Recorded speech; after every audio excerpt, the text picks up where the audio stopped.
Yeah.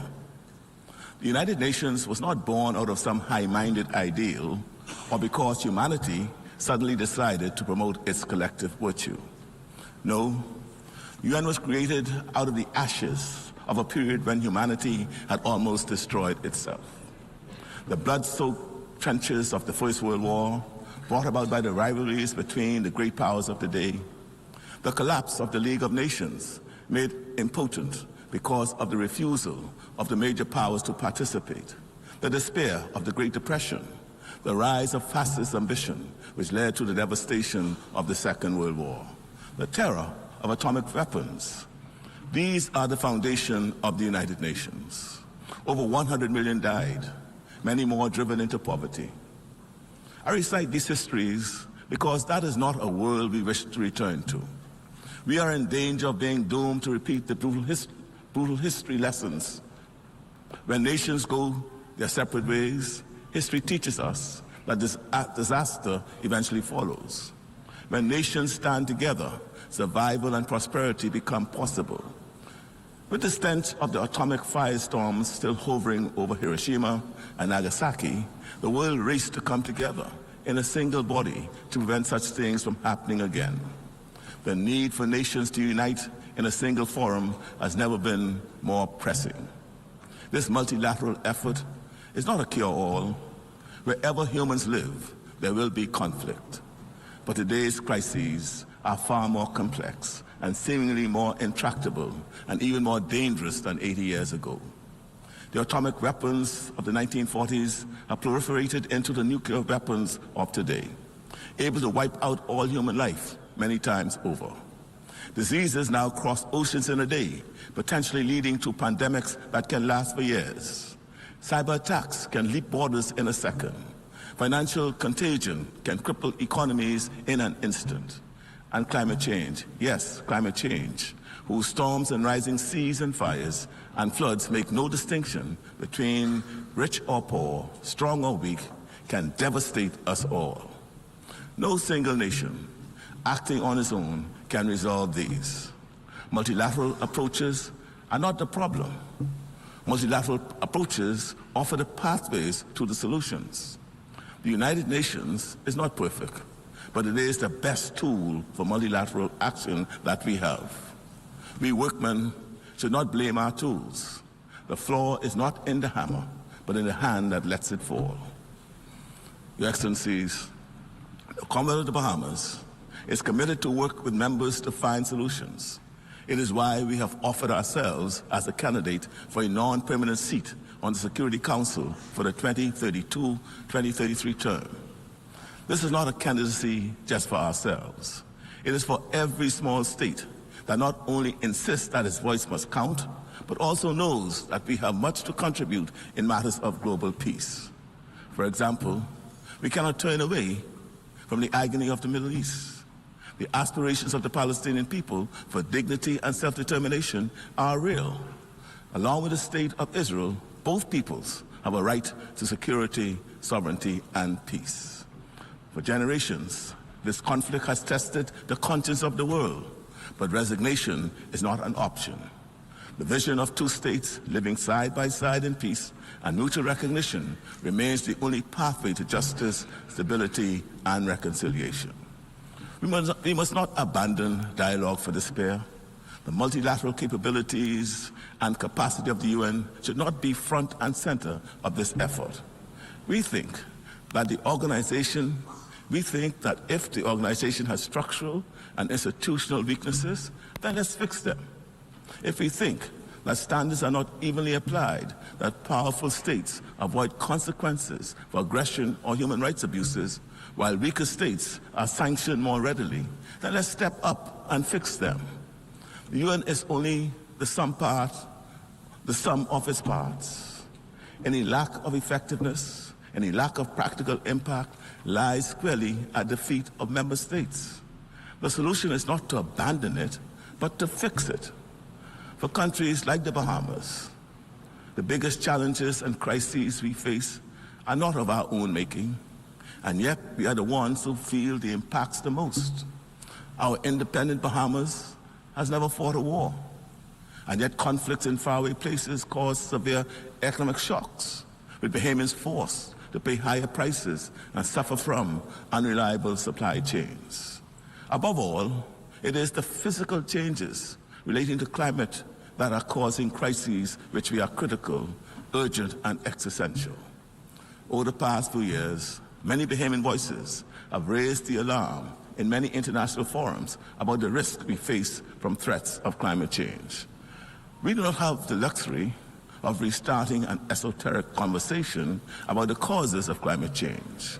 Our living reality means that we simply do not have the time. As I speak to you today, this morning, right now, a tropical storm is moving up our chain of islands. We hope, we pray that we are lucky. But can we remain lucky every season, every single year? We know what we need to do. We need to adapt and to make ourselves more resilient. But even with the best intentions, a small island state like ours, with a population of around 400,000 people and an economy of approximately $12 billion, we do not have the resources. We have one of the cleanest air in the world and emit far less than 1% of carbon generated by human activity. So we have to rely on others to also adapt. Is it really too much to ask of those most responsible to change their behavior so that the rest of us might have a better chance at survival? Along with climate change, our closest neighbors also suffer from a number of external threats. Our neighbors in Cuba have suffered for decades under an embargo which has caused suffering without delivering justice. The embargo has punished the ordinary people without changing policy. Friends, engagement, not isolation, is the only way forward. And so the Bahamas will continue to add its voice to the many who say the time for the embargo to be lifted is now. And what of Haiti? Too often the suffering of its people has been met with indifference. The multinational security support mission under Kenyan leadership has been an important bridge. But bridges must be a pathway to the solution. That mission must evolve into a force strong enough to meet the still present threat of violence and lawlessness. But Haiti needs more than security. It needs investment, partnership, and hope. The lack of security in Haiti disproportionately adversely impacts the security of the Bahamas.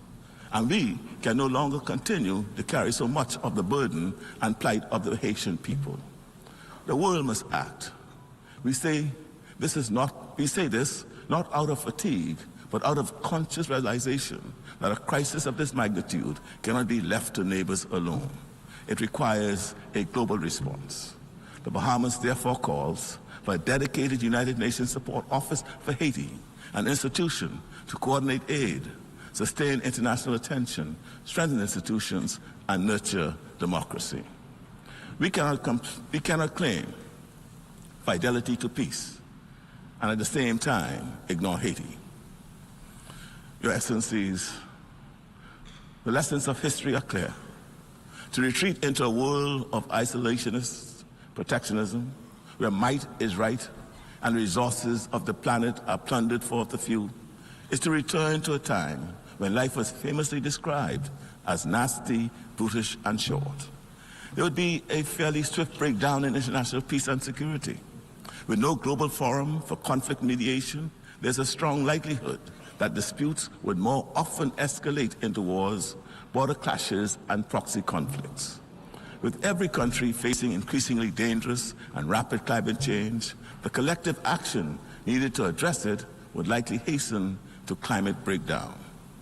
The kind of economic fragmentation that heralded the Great Depression in America in the 1930s would reemerge. Protectionist sanctions and trade barriers, the collapse of supply chains, and resulting higher cost of living around the world would recreate the same conditions that fueled the rise of fascism and the explosion of the Second World War. Is this what we really want? No matter how imperfect, are we really prepared to throw away what we have? Your Excellencies, we recognize that we seem to live in a time when the global community appears indifferent to the suffering and deaths of millions of our fellow human beings. And yet, even in the face of potential climate disaster, today we ask, not for your pity, we don't ask for clarity, for charity, we ask simply that you act in your own enlightened self-interest. The security and prosperity of all of us in the region, the hemisphere and the world are interconnected. Even if we do not agree on the causes, as I have previously said to this assembly, our lived reality is that our storms and hurricanes are your fires and floods. If the Bahamas were to collapse because of the disproportionate risks we face from climate change, economic vulnerabilities, and external geopolitical pressures, the world would lose one of the more best tourist destinations on this planet. We ask for nothing more than what we all want, the right to live in peace and security and in the pursuit of happiness. But most of all, just let us live. Just give us the right to live. Thank you.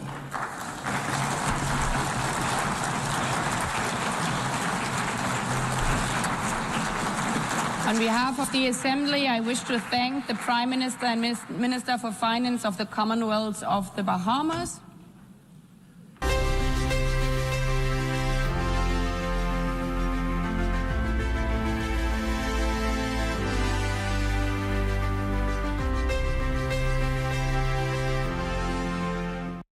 In Harbour Island, North Eleuthera, I'm Charles Fisher. This is ZNS.